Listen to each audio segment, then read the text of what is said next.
कई बार हम ये सोचते हैं कि क्यों कुछ लोग बहुत ज्यादा पैसे होने पर भी हमेशा एक मीडियोकर की लाइफ ही जीते रह जाते हैं और कैसे कुछ लोग कम इनकम होते हुए भी लॉन्ग टर्म में मिलियनेयर बन जाते हैं।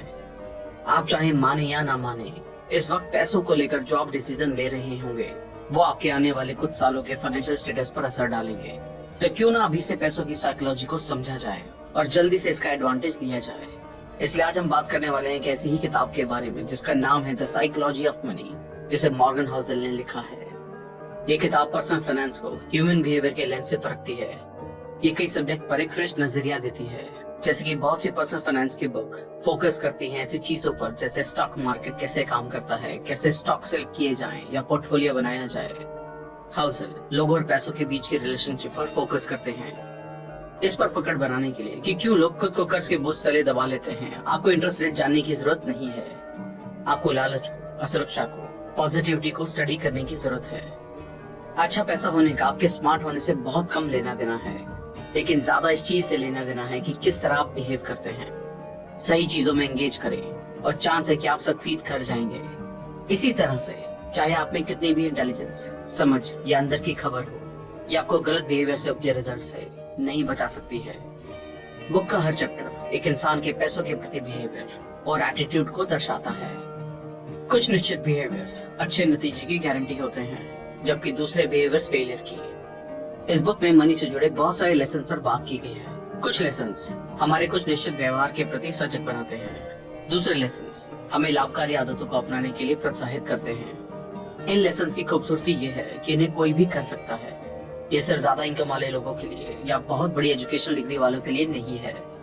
ये बुक आपका अपने पैसों के साथ रिलेशनशिप और एटीट्यूड सुधारने का काम करेगी। ये मुश्किल नहीं है। ऑथर हमको श्योर करते हैं पैसा बनाने के लिए सिर्फ अनुशासन, सब्र और कंस्ट्रक्टिव बिहेवियर की जरूरत होती है। अगर आपने अब तक हमारे चैनल को सब्सक्राइब नहीं किया है तो इससे पहले कि आप वीडियो में खो जाएं, इमीडिएटली चैनल को सब्सक्राइब और वीडियो को इमीडिएटली लाइक भी करते हैं। हम चलिए फिर इस बुक के 12 इंपॉर्टेंट लेसन्स को डिटेल में समझते हैं। No one is crazy. हर एक की अलग सोच होती है कि किस तरह दुनिया काम करती है। आपका दुनिया को देखने का नजरिया कई हालातों, वैल्यूज और बाहरी प्रभावों से प्रभावित होता है। आपका अपने पैसों के साथ पर्सनल एक्सपीरियंस का दुनिया में होने वाली घटनाओं से लेना देना 0.000000001% है, लेकिन 80% इस बात से है कि आप किस तरह सोचते हैं कि दुनिया कैसे काम करती है। कोई भी चीज आपके डर और अनिश्चितता की ताकत को रोक नहीं सकती है, चाहे आप कितना भी पढ़ लें या ओपन माइंडेड हो जाएं।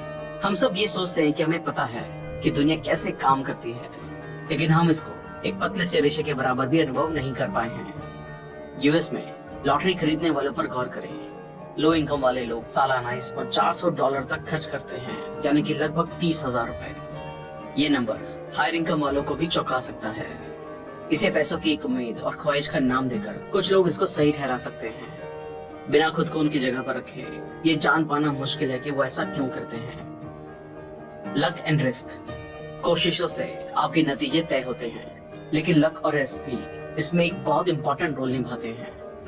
बिल गेट्स उन चुनिंदा हाई स्कूल्स में पढ़े हैं जहां 1968 में कंप्यूटर हुआ करते थे। अगर टीचर बिल डगवाल की कोशिश नहीं होती, जिन्होंने उस टाइम पर एक $3,000 का कंप्यूटर खरीदा, तो इसकी संभावना कम है कि बिल गेट्स को सेम करियर में सक्सेस मिलती है। बिल गेट्स खुद ये चीज मानते हैं कि अगर लेक साइड स्कूल नहीं होता तो आज माइक्रोसॉफ्ट भी नहीं होता। लेक साइड में 3 बहुत बेहतरीन कंप्यूटर स्टूडेंट्स थे जो आपस में दोस्त भी थे, बिल गेट्स, पॉल एलन और केंट एवांस। केंट एवांस को भी सक्सेस मिलना तय था, लेकिन उनकी ग्रेजुएशन से पहले ही एक एक्सीडेंट में मौत हो गई। इसे एक बैड लक के उदाहरण के तौर पर देखा जा सकता है। किस्मत और जोखिम लेना, ये दोनों वो रियलिटी है जो हर एक की लाइफ में उसके खुद के एफर्ट के अलावा भी उसके आउटकम पर असर डालती हैं। ये दोनों चीजें होती हैं क्योंकि सिर्फ आपके एफर्ट्स के दम पर ही आपको 100% नतीजे मिलने के लिए दुनिया बहुत कॉम्प्लेक्स है। किसी ऐसी घटना का जो आपके कंट्रोल में नहीं है, उसका भी आपके ऊपर अच्छा खासा प्रभाव पड़ सकता है। Never enough. ये कहानी है राइटर कर्ट और जोसेफ की, जो एक बिलियनर की पार्टी में शामिल होते हैं। कर्ट ने कहा कि ये बिलियनर एक दिन में उतने पैसे कमा लेता है जितना हेलर अपने पॉपुलर नॉवेल से आज तक कमा नहीं पाए हैं। हेलर ने कहा, हाँ, लेकिन मेरे पास कुछ ऐसा है जो उसके पास कभी नहीं होगा। वो है एनफ, यानी कि बहुत। जो आपके पास है उसे खतरे में डालने की कोई वजह नहीं बनती। सबसे मुश्किल फाइनेंशियल स्किल ये है कि आप अपने गोल पोस्ट को मूव ना करने दें। खुद को दूसरों से तुलना करना ही गलती है। वेल्थ और जलन पैदा करने के लिए कैपिटलिज्म अच्छा है, लेकिन सामाजिक तुलना एक ऐसा प्रोसेस है जो कभी खत्म नहीं होती है। आपको इस सीढ़ी पर हमेशा आपसे ऊपर कोई मिल ही जाएगा। इनफ होने का मतलब है आपको ये पता हो कि किस चीज को अवॉइड किया जाए, जिसके लिए आपको बाद में पछताना ना पड़े। कई चीजें रिस्क लेने लायक नहीं होती हैं, चाहे उनसे कितना ही फायदा क्यों ना हो, जैसे कि रेपुटेशन, आजादी, दोस्त, परिवार, प्यार और खुशी। जीतने का सिर्फ एक ही रास्ता है कि आप उस खेल का हिस्सा ही ना बने। Confounding compounding. वॉरेन बफेट के पैसों के पीछे एक सिंपल सा फैक्ट है, वो सिर्फ एक अच्छे इन्वेस्टर नहीं है, वो कंसिस्टेंट 75 सालों तक एक अच्छे इन्वेस्टर रहे हैं। इनके फाइनेंशियल सक्सेस को एक फाइनेंशियल बेस में बांधा जा सकता है जो उन्होंने अपने शुरुआती सालों में बनाया था और बाद में उसे लंबे समय तक बनाए रखा। इन्वेस्टिंग उनका स्किल है, लेकिन उनका सीक्रेट है टाइम। अच्छी इन्वेस्टमेंट हमेशा सबसे ज्यादा रिटर्न के बारे में नहीं होती, ये उन अच्छे रिटर्न्स के बारे में है जिनके साथ आप चिपक कर रह सकें और लंबे समय तक इसे दोहरा सकें। और यहाँ पर कंपाउंडिंग अपना जादू दिखाती है। Getting wealthy versus staying wealthy. पैसा पाना और बनाए रखना बिल्कुल अलग चीजें हैं और इनके लिए बिल्कुल अलग माइंडसेट और स्ट्रेटजीज चाहिए। पैसा पाने के लिए रिस्क लेने की जरूरत होती है, पॉजिटिव बने रहने और खुद को इसमें झोंक देने की। पैसा बनाए रखने के लिए जरूरत होती है ठीक इसके उल्टे की। इसके लिए चाहिए विनम्रता और ये डर की जो आपने कमाया है वो बहुत जल्दी आपके हाथ से निकल भी सकता है। माइकल मोर्टिस, जो कि एक वेंचर कैपिटलिस्ट हैं, कहते हैं, हम ये समझते हैं कि आने वाला कल बीते हुए कल जैसा नहीं होगा। हम अभी तक के मिले रिवॉर्ड्स पर रेस्ट नहीं कर सकते हैं। हम आत्मसंतुष्ट नहीं हो सकते हैं। हम ये मानकर नहीं बैठ सकते कि बीते हुए कल की सक्सेस आने वाले कल की सक्सेस में तब्दील हो जाएंगी। एक सर्वाइवल माइंड होने के लिए 3 चीजों की जरूरत होती है। फाइनेंशियल अनब्रेकेबल होने का लक्ष्य बनाएं, इतने कैपेबल बने कि मार्केट के उतार चढ़ाव सहन कर सकें और गेम में लंबे समय तक बने रह सकें, ताकि कंपाउंडिंग अपना जादू दिखा सके। प्लान करने के लिए सबसे इम्पोर्टेंट चीज है कि कोई भी प्लान आपके प्लान के अकॉर्डिंग नहीं जाएगा।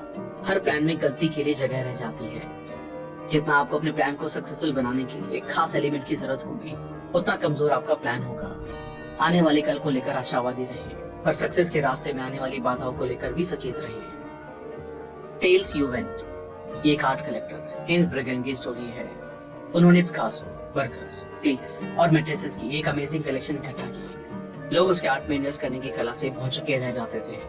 सच्चाई ये थी कि उसने बहुत ज्यादा संख्या में आर्ट खरीद लिए थे। उसके कलेक्शन का कुछ ही हिस्सा वैल्यूएबल था। बर्गन कई बार गलत भी हो सकते थे, फिर भी आखिर में वो सही निकलते थे। कोई भी चीज जो विशाल हो, प्रॉफिटेबल हो, फेमस हो और इन्फ्लुएंशियल हो, वो एक टेल इवेंट का नतीजा होती है, हजारों या लाखों में एक इवेंट की तरह। अब हम एक वेंचर कैपिटल मॉडल के बारे में बात करें। अगर एक फंड 100 इन्वेस्टमेंट करता है तो वो 80% फेलियर का अंदाजा लगा रहे होते हैं, कुछ परसेंट अच्छा परफॉर्म करने का और 1-2% अच्छे रिटर्न्स का। अगर स्टॉक मार्केट में विनर्स और लूजर्स के डिस्ट्रीब्यूशन पर विचार करें तो ज्यादातर पब्लिक कंपनीज फेल हो जाती हैं, कुछ ही ठीक ठाक कर पाती हैं और कुछ होती हैं जो बहुत अच्छे रिजल्ट दे जाती हैं। जब आप ये एक्सेप्ट कर लेते हैं कि टेल ही बिजनेस, इन्वेस्टिंग और फाइनेंस में हर चीज को चलाती है, तो आप ये समझते हैं कि बहुत सारी चीजें गलत जाएंगी, टूटेंगी, फेल भी होंगी, लेकिन ये बिल्कुल नॉर्मल है। Wealth is what you don't see. Wealth वो फाइनेंशियल एसेट है जो अभी तक किसी ऑब्जेक्ट में कन्वर्ट नहीं की गई है। हाउसल बताते हैं कि जब लोग कहते हैं कि वो मिलियनर बनना चाहते हैं, इसका असली में मतलब ये है कि वो $1 मिलियन खर्च करना चाहते हैं। $1 मिलियन खर्च करना मिलियनर बनने का बिल्कुल उल्टा है। वेल्दी और रिच के बीच में डिफरेंस ये है कि लोग जो बड़े घर में रहते हैं और फैंसी कार चलाते हैं वो रिच हैं। बड़ी इनकम वाले लोग रिच हैं, वो इस चीज को दिखाते हैं कि वो रिच हैं। वेल्थ छुपी हुई होती है। वेल्थ वो इनकम है जिसे सेव किया जाता है, ना कि खर्च। वेल्थ का होना है ऑप्शन का होना, फ्लेक्सिबिलिटी का होना और ग्रोथ का होना। वेल्थ का मतलब है वो खरीदने में कैपेबल होना जिसकी आपको जरूरत है। Save money. एक सर्टेन इनकम लेवल के बाद 3 तरह के लोग होते हैं। एक जो सेविंग करते हैं, दूसरे जो सोचते ही नहीं है कि वो पैसा बचा सकते हैं, तीसरे वो जिनको नहीं लगता कि उनको पैसा बचाने की जरूरत है।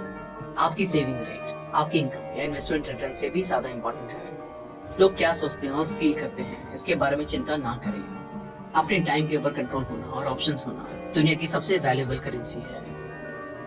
Reasonable, rational and room for error. Financial decision लेते समय बिल्कुल ठंडे होकर ना रहें। रीजनेबल होने का लक्ष्य रखें। रीजनेबल होना ज्यादा रियलिस्टिक है और इसके साथ लंबे समय तक बने रहने की जो सबसे ज्यादा मैटर करता है। पैसा बनाने के चांसेस टाइम के साथ बढ़ते जाते हैं। स्कॉट सैगन, जो कि एक पॉलिटिकल साइंटिस्ट हैं, कहते हैं चीजें जो पहले कभी नहीं हुई हैं वो पूरे टाइम होती रहती हैं। याद रखें, बीते कल की परफॉर्मेंस आने वाले कल की परफॉर्मेंस का इंडिकेटर नहीं होती है। ब्लैक जैक या पोकर के प्लेयर को पता होता है कि वो संभावना के साथ खेल रहे हैं, निश्चितताओं के साथ नहीं। सबसे बेहतर प्लान ये है कि उन चीजों के लिए प्लान किया जाए जो आपके प्लान के अकॉर्डिंग नहीं जाती हो। आप इसको गलती के लिए जगह होना भी कह सकते हैं। ये इकलौता तरीका है सुरक्षित रूप से ऐसी दुनिया को दिशा देने का जो कि ऑड से चलती है, ना कि सर्टेनिटी से। ऐसी चीज के लिए प्रिपेयर होना या एंटिसिपेट करना बहुत मुश्किल है जिसे आप देख नहीं सकते। तो आप क्या कर सकते हैं? आप ये कर सकते हैं कि आप सिंगल पॉइंट ऑफ फेलियर को अवॉइड करके फेलियर के इम्पैक्ट को मिनिमाइज कर सकते हैं। सबसे बड़ा सिंगल पॉइंट ऑफ फेलियर ये होता है कि आप अपने खर्च और जरूरतों के लिए सिर्फ एक सोर्स ऑफ इनकम पर निर्भर रहते हैं, वो भी बिना किसी सेविंग के। रेनी डे फंड्स एक अच्छा आइडिया है। उन चीजों के लिए पैसा बचाएं जिन्हें आप एंटिसिपेट या प्रेडिक्ट नहीं कर सकते हैं। You will change. हम खुद के फ्यूचर सेल्फ के एक बहुत बड़े प्रेडिक्टर होते हैं। हमारी अभी की नीड्स, वांट्स वो नहीं होती हैं जो हमारे फ्यूचर सेल्फ की नीड्स या वांट्स होंगी। लॉन्ग टर्म के लिए सोच पाना और इफेक्टिवली डिसीजन ले पाना बहुत मुश्किल होता है। इस सच्चाई को स्वीकार करें कि एक इंसान चेंज होने के लिए ही बना है। आज जो आपके लिए मायने रखता है, हो सकता है आने वाले 10 सालों में उसका कोई मतलब ही ना रहे।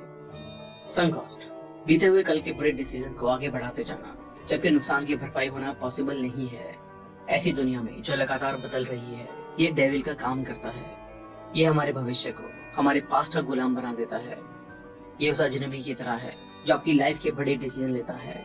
जैसा कि आपने एक बिजनेस में इन्वेस्ट किया और पूरी तरह फेल हो गए, अब आप इसको कंटिन्यू रखने का सोचते हैं क्योंकि आप बहुत पैसा लगा चुके हो, बिना ये सोचे कि आगे भी चलकर ये जरूरी नहीं कि आप पैसा बना लोगे। जो चला गया वो संक कॉस्ट है। जरूरी ये है कि हम होने वाले नुकसान से खुद को बचाएं। पैसों के साथ जुड़ी गई चीजों के लिए ये जानना है कि उसकी कीमत क्या है और उसको चुकाने के लिए तैयार रहना। सक्सेसफुल इन्वेस्टिंग एक कीमत मांगती है, लेकिन इसकी करेंसी डॉलर या सेंट में नहीं होती। ये होती है स्थिरता, डर, शंका, अनिश्चितता और पछतावा। इन सारी चीजों को अनदेखा करना आसान है जब तक कि हम रियल में इन्हें फेस नहीं कर लेते। बहुत कम लोगों में ये कहने का स्वभाव होता है कि ठीक है, अगर मैं अपना 20% पैसा गवा भी देता हूँ, तब अगर आप अस्थिरता को एक फीस की तरह देखने लगते हैं तो चीजें अलग दिखती हैं। जब आप लॉन्ग टर्म में इन्वेस्ट करते हैं तो आपको शॉर्ट टर्म में मार्केट के उतार चढ़ाव को भी एक्सेप्ट करने के लिए तैयार रहना पड़ता है। The selection of pessimism, negative thinking सिर्फ पॉजिटिव थिंकिंग से ज्यादा कॉमन नहीं है, ये उससे ज्यादा स्मार्ट भी लगती है। ये आपको बुद्धिमत्ता के तौर पर बंदी बना लेती है और हम इस पर पॉजिटिविटी से ज्यादा ध्यान देते हैं। अगर आप किसी को ये बताएं कि सब कुछ ठीक हो जाएगा, तो या तो वो आपसे दूर निकल जाएंगे या आपको उलझन भरी निगाह से देखेंगे। किसी को ये बताएं कि उन पर खतरा है और आपको उनकी पूरी अटेंशन मिलेगी। डैनियल कैनेमैन कहते हैं, ये पॉजिटिव और नेगेटिव एक्सपेक्टेशन और एक्सपीरियंस के पावर के बीच की असमानता की एक एवोल्यूशनरी हिस्ट्री है। ऑर्गेनाइजेशन खतरों को अपॉर्चुनिटी से ज्यादा अर्जेंट मानकर काम करते हैं और उनके सर्वाइव और रिप्रोड्यूस करने के चांसेस ज्यादा बन जाते हैं। ईयर 2000 में जब ऑयल के प्राइस बढ़े, कुछ खास तरह के ऑयल निकालना इकोनॉमिकली पॉसिबल हो सका। आवश्यकता आविष्कार की जननी है और मानवता अनंत रूप से इनोवेटिव है। लोग बाधा और प्रॉब्लम्स को नए सॉल्यूशन के साथ रिस्पॉन्ड करते हैं। खतरों के साथ सेम मैग्नीट्यूड के सॉल्यूशन भी आते हैं। इकोनॉमिक हिस्ट्री का ये कॉमन प्लॉट है जिसे अक्सर नेगेटिव थिंकर द्वारा भुला दिया जाता है। प्रोग्रेस धीमी होती है, लेकिन सेटबैक और डिजास्टर जल्दी और ज्यादा इम्पैक्टफुल होते हैं। बहुत सारी ओवरनाइट ट्रीटीज होती हैं, लेकिन शायद ही कभी ओवरनाइट मिरेकल होते हैं। ग्रोथ बनती है कंपाउंडिंग से, जो कि हमेशा वक्त लेती है। डिस्ट्रैक्शन होते हैं सिंगल पॉइंट ऑफ फेलियर से, जो कि कुछ सेकंड में हो जाते हैं। और कॉन्फिडेंस लूज होना, वो भी एक झटके में हो जाता है। कन्फेशंस, इस चैप्टर में ऑथर अपने फाइनेंशियल बिहेवियर और बिलीफ को हाईलाइट करते हैं। हाउसर की फाइनेंशियल डिसीजन की एक ही ड्राइव है, इंडिपेंडेंस। वो कम खर्च वाली एक्टिविटीज में प्लेजर खोजते हैं, जैसे एक्सरसाइज, रीडिंग, पॉडकास्ट और लर्निंग। उनके पास लोगों के पैसों से लिया हुआ घर नहीं है।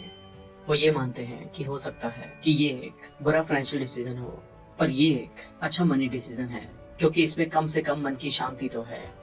वो अपने 20% एसेट कैश में रखते हैं, जिसमें उनके घर की कीमत शामिल नहीं है। वो एक सेफ्टी नेट बनाने के लिए और इमरजेंसी में अपने स्टॉक बेचने से बचने के लिए ऐसा करते हैं। चार्ली मुंगर कहते हैं, कंपाउंडिंग का पहला नियम ये कहता है कि इसमें बिना वजह रोक टोक ना करें। हाउसर अब किसी इंडिविजुअल स्टॉक में इन्वेस्ट नहीं करते। हाउसर ने सभी stock market investments low cost index fund में कर रखे हैं। कुछ लोग एवरेज मार्केट को आउट परफॉर्म कर देते हैं। ये बहुत मुश्किल है, और जो ज्यादातर लोग सोचते हैं उससे कहीं ज्यादा मुश्किल। हर इन्वेस्टर को वो स्ट्रैटेजी चूज करनी चाहिए जिसमें उनके गोल पाने के सबसे ज्यादा चांसेस हो। ज्यादातर इन्वेस्टर के लिए लॉन्ग टर्म में लो कॉस्ट इंडेक्स फंड सबसे ज्यादा रिटर्न देकर जाता है। थैंक यू दोस्तों, आई होप ये वीडियो आपको पसंद आई होगी। आई होप आप इस किताब के सभी लेसन को अपनी लाइफ में अपनाकर अपनी लाइफ को और भी बेहतर तरीके से जी पाएंगे। आप इस बुक को ऑर्डर करके और भी डिटेल में पढ़ सकते हैं।